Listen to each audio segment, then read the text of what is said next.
हमने आपको इसलिए जहमत दी, एक तो इस वक्त जो कल अलायंस की मीटिंग हुई, जनाब उमर अब्दुल्ला साहब जो हमारे चीफ मिनिस्टर हैं उनकी सदारत में, एक उस कॉन्टेक्स्ट में कुछ कहना चाहेंगे, और दूसरा हमारी पार्टी रिलेटेड जो इनर पार्टी एक्टिविटीज़ हैं उसके मुतालिक कुछ शुबहात है लोगों में, उनको दूर करने की ज़रूरत थी।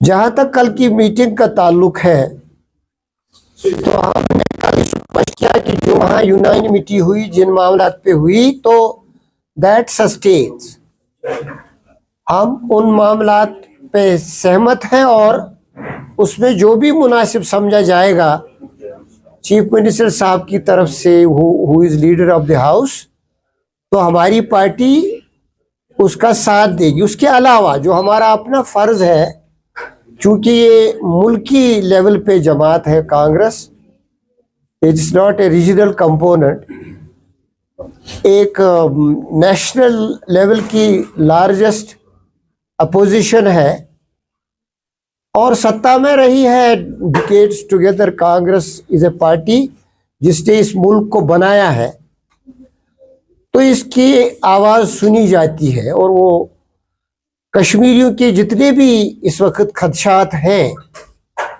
हमारे जो दो लीडर दिल्ली में हैं, प्रेसिडेंट तारिक हमीद कर्रा साहब और जनरल सेक्रेटरी जो नेशनल जनरल सेक्रेटरी हैं गुलाम अहमद मीर साहब, फार्मर प्रेसिडेंट भी हैं स्टेट लेवल के, वो दोनों वहाँ हैं। और कई डिस्ट्रिक्ट प्रेसिडेंट्स जो हमारे ऑफिशियली डिजिग्नेटेड डिस्ट्रिक्ट प्रेसिडेंट्स हैं जम्मू कश्मीर के, वो भी वहाँ हैं।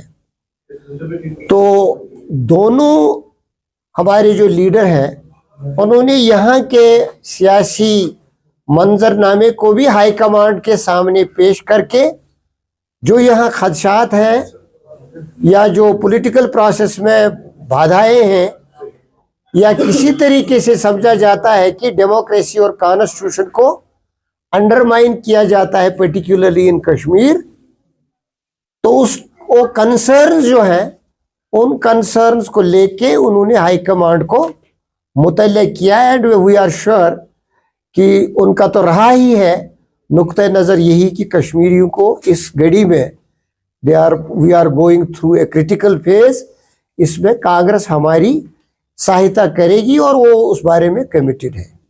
एक तो ये बात। दूसरी बात, जो यहाँ का कांग्रेस यूनिट है, हमारी प्रेसिडेंट है, परंपरा है और आईन भी है पार्टी का। कांग्रेस रियासत में भी एक अहम जमात है जिसका रोल रहा है माजी में भी, मुस्तकबल में भी इसका रोल है और आज भी है। ठीक है, अब लेजिस्लेचर में न्यूमेरिकल स्ट्रेंथ थोड़ी कम है, लेकिन फिर भी यही सेकंड लार्जेस्ट पार्टी है स्टेट में भी आफ्टर नेशनल कॉन्फ्रेंस। तो इसका एक अपना रोल है और अपना रोड मैप है। उस रोड मैप के मुताबिक उन ऑब्जेक्टिव्स को फुलफिल करने के लिए हाई कमांड ने 2024 में ऑर्गेनाइजेशनल लेवल पे रीऑर्गेनाइजेशन का फैसला लिया और तारिक हमीद कर्रा साहब को सदारत की कुर्सी पे बिठा दिया। वो पिछले जब से वो मनसब पे बैठे हैं, पूरी उनकी जो टीम है, रीऑर्गेनाइजेशन में टीम भी नई आती है, उसमें पुराने सीनियर लोग भी हैं, कुछ नए लोग भी हैं। जैसे मैं भी कांग्रेस में उन्हीं की वजह से आ पाया। उन्होंने अपनी तरह से कोशिश की कि इस जमात को, और मीर साहब की सहायता से भी, इस जमात को आगे ले जाने की। इस जमात का इस वक्त एक अच्छा इमेज है रियासत में, लेकिन अफसोस का मुकाम है कुछ डिसग्रंटल्ड एलिमेंट्स, जिनमें कुछ एक्सट्रेनियस एलिमेंट्स है जिनका कांग्रेस से कोई लेना देना नहीं है, वो आज खुद दिल्ली गए और वहां एक ड्रामा रचाया और बहुत ही बदतमीजी से काम लिया, किसी मॉरलिटी, किसी इथिक्स का लिहाज नहीं रखा। परहैप्स कांग्रेस को बदनाम करने के लिए स्टेट लेवल पे भी और कंट्री लेवल पे भी they are perhaps working at the behest of enemies of Congress. Congress के दुश्मनों की बुनियाद पे ऐसे लोगों को जिन्होंने कांग्रेस के लिए कुर्बानियां दी, ऐसे लोगों के लिए जो कांग्रेस को आगे ले जाने के लिए जिन्होंने बहुत कुछ किया। गुलाम अहमद मीर साहब, आप जिस दफ्तर में बैठे हो, रियासत में कहीं किसी बड़ी पार्टी का भी ऐसा कोई दफ्तर नहीं है। चाहे इंफ्रास्ट्रक्चर बिल्डिंग थी, वर्कर्स को आगे ले जाने की, एम्पावरमेंट की बात थी, उन्होंने अपने टेन्योर में भी किया। और आज जब वो नेशनल जनरल सेक्रेटरी है तो स्टेट यूनिट को आगे ले जाने के लिए वहां का इन्फ्लुएंस भी इस्तेमाल करते हैं। तारिक हमीद करा साहब ने तो पार्लियामेंट मेंबर ही छोड़ दी। उस वक्त सेक्युलरिज्म को आगे ले जाने के लिए, रीजनलिज्म खत्म करने के लिए, हेट पॉलिटिक्स को खत्म करने के लिए वो बड़े they are leaders of stature. और उनको आप पता नहीं किस एनिमी क्वार्टर से शह मिलती है, एक्सट्रीमिस्ट एलिमेंट्स को, सेबेटियर्स को, जो लोगों में गलत परसेप्शंस पैदा करते हैं और नेशनल लेवल पे मीडिया को इस्तेमाल करके मिसलीड करते हैं। हम स्पष्ट करना चाहते हैं नेशनल लेवल पे भी और यहाँ पे भी कि एक डिसिप्लिनरी कमेटी होती है हर पार्टी में।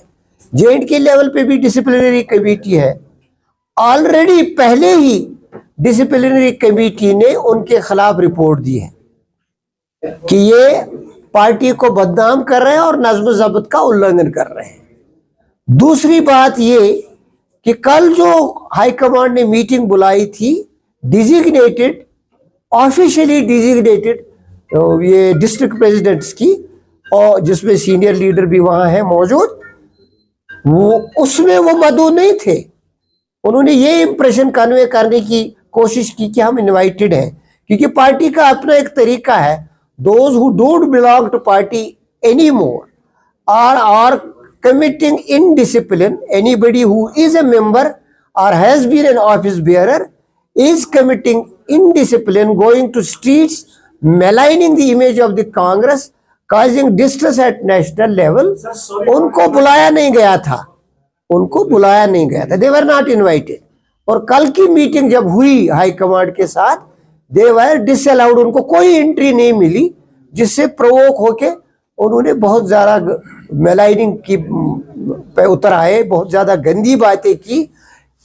They should be held for moral turpitude, ऐसा है।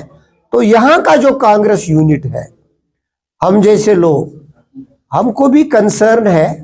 High command is seized with the issue, they will look into it. Media से सिर्फ यही गुजारिश है कि कांग्रेस को बदनाम के लिए उनकी तरफ से चलाई जानी वाली मुहिम लोगों को मिसलीड करने के लिए है। यहाँ कांग्रेस को बदनाम करने के लिए इसको शाह देने की जरूरत नहीं। सर, दूसरा जो पार्ट आपका प्रेस कॉन्फ्रेंस है वो आप बाद में बताइएगा, लेकिन do you think that some senior leaders are backing that protest and Congress should have to take steps and expel these leaders? देखिए, मैंने कहा ना, डिसिप्लिनरी कमेटी बनी है अगेंस्ट ऑल जो भी एंटी पार्टी एक्टिविटीज कर रहे हैं, तो उनके खिलाफ रिपोर्ट गई है। High command is seized with, they will take a call.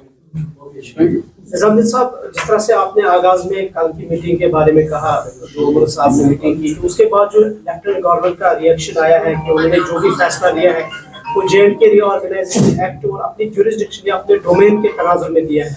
सो किस तरह से आप उनके reaction? That's for the honourable chief minister to react, because he is leader of the house, he is leader of the party in power.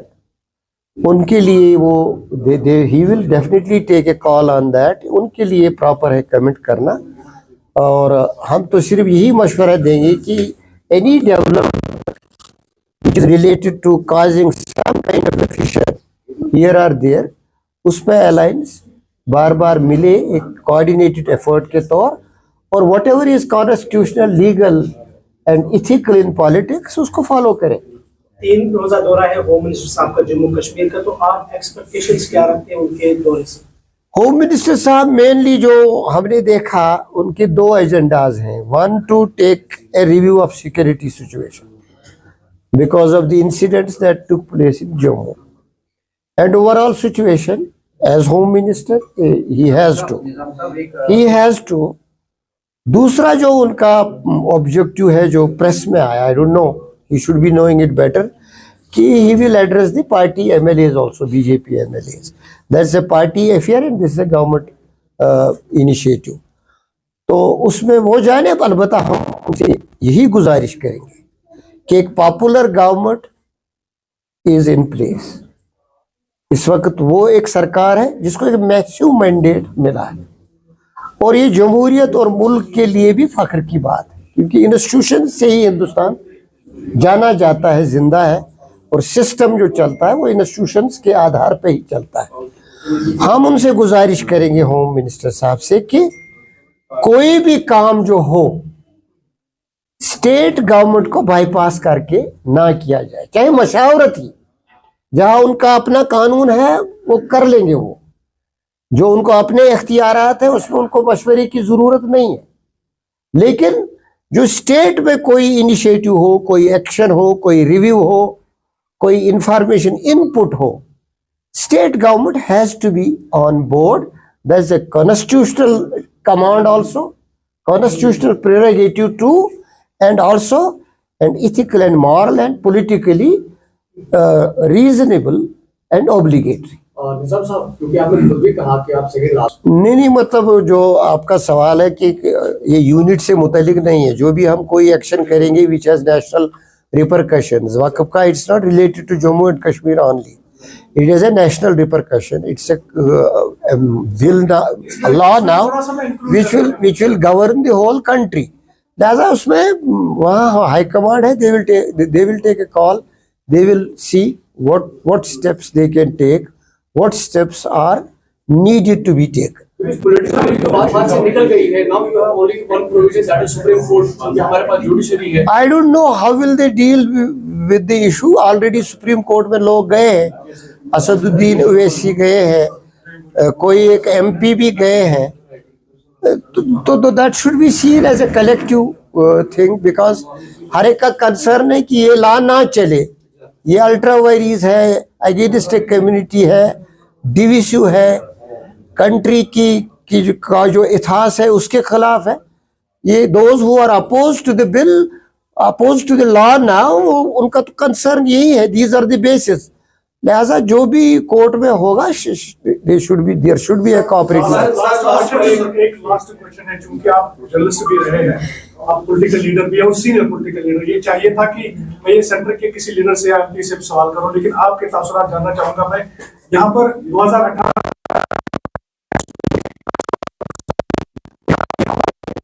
प्रश्न है, आपको लगता है कि अगर कांग्रेस की तरफ से भी बताया गया है कि हम सुप्रीम कोर्ट जाएंगे, वक्त बिल्कुल ही नहीं, तो आपको लगता है कि जजेस बाय चॉइस ही इसका जो है वहां पर देखेंगे सुप्रीम कोर्ट में? ये चूंकि it is about the court and its complexion and its sanctity and integrity of the जजेस, better not to make a comment.